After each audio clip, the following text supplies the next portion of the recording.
Esse é um resumo da disciplina SMU, onde eu vou passar aqui uma visão geral, bem breve, como foi solicitado lá no Classroom, uma vez que a gente ficou 15 dias parados ali nas férias de julho, e está retomando agora, e como a gente está no meio do projeto, eu acho que vale a pena, é bem interessante fazer isso. Em relação à disciplina, sempre destacar que eu estou pegando a arquitetura TCP/IP e fazer uma visão geral sobre isso, então a pilha de protocolos, seja na personalização e adiante, isso é muito importante, então eu sempre vou estar destacando bastante sobre isso, e até pegar como cenário final, que é aquele projeto que mais ou menos de um mês de duração, que é rodar um ambiente web, usando o WebRTC, onde a gente realmente vai ver todos os componentes que a gente está vendo em aula, além de que vai ter aquelas camadas de segurança.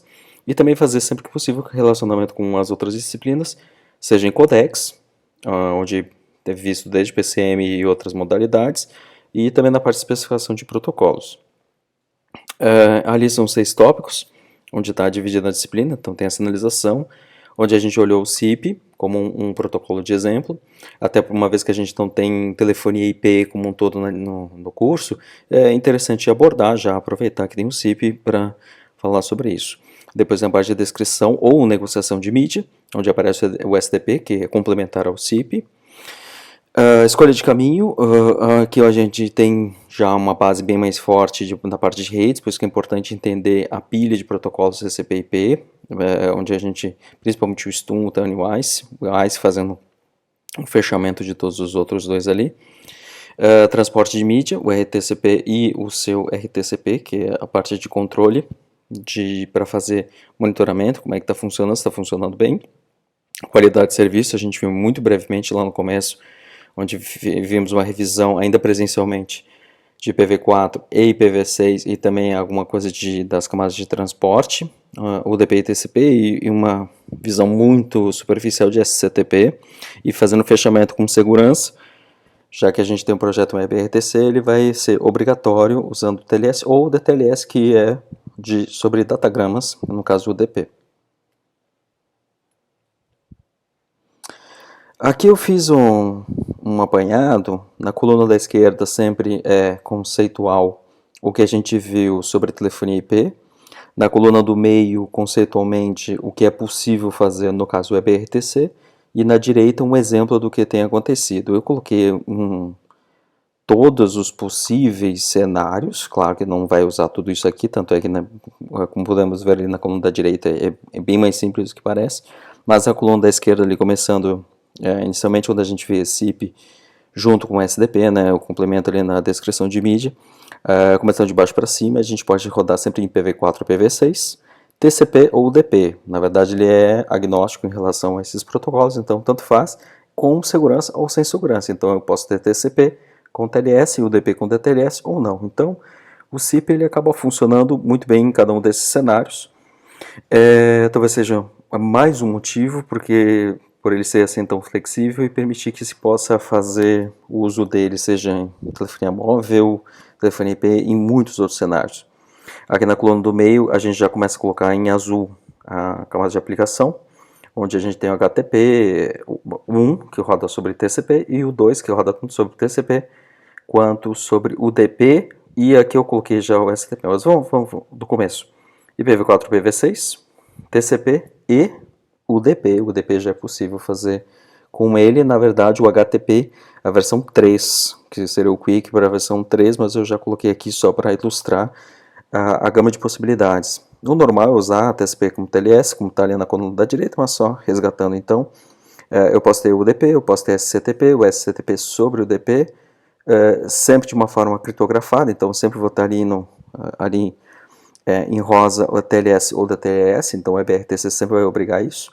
Eu vou ter a camada de aplicação com HTTP, em cima disso eu preciso criar canais bidirecionais, porque o HTTP, sempre reforçando, ele é um protocolo cliente-servidor, então o cliente apenas faz requisições, ele manda uma informação e fica esperando. Então, para que ele possa também ser avisado, uma vez que a gente está falando de agentes, no modelo que qualquer um pode se comportar como um servidor ou cliente, dependendo da seção de mídia, da operação que está sendo feita, da seção que está sendo estabelecida, é preciso criar esse canal bidirecional e é por isso que aparece o WebSocket.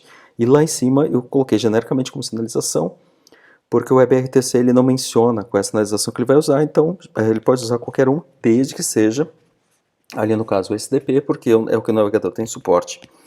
Apesar de ter toda essa gama de possibilidades, o que tem aqui à direita, o cenário que eu rodei foi com IPv4, rodando TCP com TLS, até aí nenhuma novidade.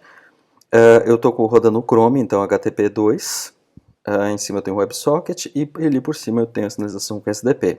Então, apesar de ter muitas possibilidades, o que eu tenho é um cenário bastante convencional com o que a gente tem trabalhado. De escolha de caminho, ali nós temos também IPv4 e IPv6, TCP e UDP. No caso, segundo a RFC, só é possível a criptografia sobre TCP, no caso do STUM. A mesma coisa se aplica ao WebRTC, então na coluna da esquerda, do meio, é exatamente igual. E lá na coluna da direita, agora sim, o que temos é essa única possibilidade de usar um caminho criptografado. Da parte de transporte de mídia, então o RTP e também o RTCP, eles são muito parecidos com o próprio SIP, eles são agnósticos em relação ao que tem embaixo, então PV4, PV6, TCP, UDP, com criptografia, sem criptografia, ali na coluna da esquerda. Lá na coluna da direita, o que aparece de novidade no fundo é o SCTP. Embora o RTP ali à esquerda também permita, eu estou colocando apenas na coluna do meio, porque o SCTP está começando a ganhar força mais nessa parte de HTTP3, de navegadores, etc., porque era um protocolo mais usado em operadoras telefônicas, mais para tráfego interno. E à direita, que é o que realmente está acontecendo, a diferença, como podemos perceber em relação aos outros, é que ele está usando o UDP ao invés de usar o TCP. Então, todas as outras possibilidades, tanto é que eu quero até falar sobre isso agora, se eu pegar e reunir todos eles, eu vou ter isso aqui. Então, eu tenho rodando tudo sobre IPv4, poderia misturar, não tem problema nenhum. Primeiro fazendo a sinalização e descrição de mídia, na coluna da esquerda. Na coluna do meio eu tenho a escolha de caminho e na coluna da direita eu tenho transporte de mídia. Então tudo rodando sobre IPv4, onde eu preciso ter confiança, garantia de entrega, que é a sinalização, descrição e a escolha de caminho. Só a escolha, não o tráfego em si, por isso que eu coloquei apenas o STUM, não falando do turn e do ICE, complemento, só falando do STUM para ser mais simples a figura, eu tenho confiança. E no caso da mídia, eu entrego para a aplicação para ela fazer essa garantia de entrega, e aí eu coloco apenas o UDP. Todos têm uma camada de segurança, seja TLS sobre TCP ou TLS sobre UDP. No caso da sinalização, sim, eu preciso ter um canal bidirecional, é o único momento em que eu preciso enviar e poder receber também, e ali em verde é o que está acontecendo. Então, esse é o apanhado geral do que a nossa aplicação faz. Como exemplo prático, aqui no caso, eu fiz uma captura tanto da sinalização quanto da descrição de mídia. Como eu ativei o suporte, como lá no nosso GitHub, eu ativei o suporte ao WebSocket, então todas essas mensagens, eu até aqui eu fiz uma filtragem de WebSocket, então eu consigo capturar essas mensagens aqui, e aí eu consigo fazer isso, como vários de vocês já fizeram, para pegar a captura de ACK, offer, answer, etc. Certo? É interessante que eu usei duas abas, então ele apenas espelhou aqui, então ficou muito mais simples fazer a captura. E já fazer a descrição de mídia, eu apenas coloquei o mouse aqui em cima de SDP, e ele mostrou todo esse conjunto de informações que são as possibilidades. Como a gente bem lembra, ele vai usar o ICE, e eu tenho IPv4 e IPv6 em casa, então ele vai colocar uma gama bastante grande de opções, e ele vai tentar negociar. Como eu estou usando duas abas no mesmo navegador, ficou relativamente simples de fazer essa decisão, mas mesmo assim ele faz uma oferta bastante grande para que seja possível rodar isso em qualquer cenário. Então isso é o que a gente fez de uma forma bastante rápida.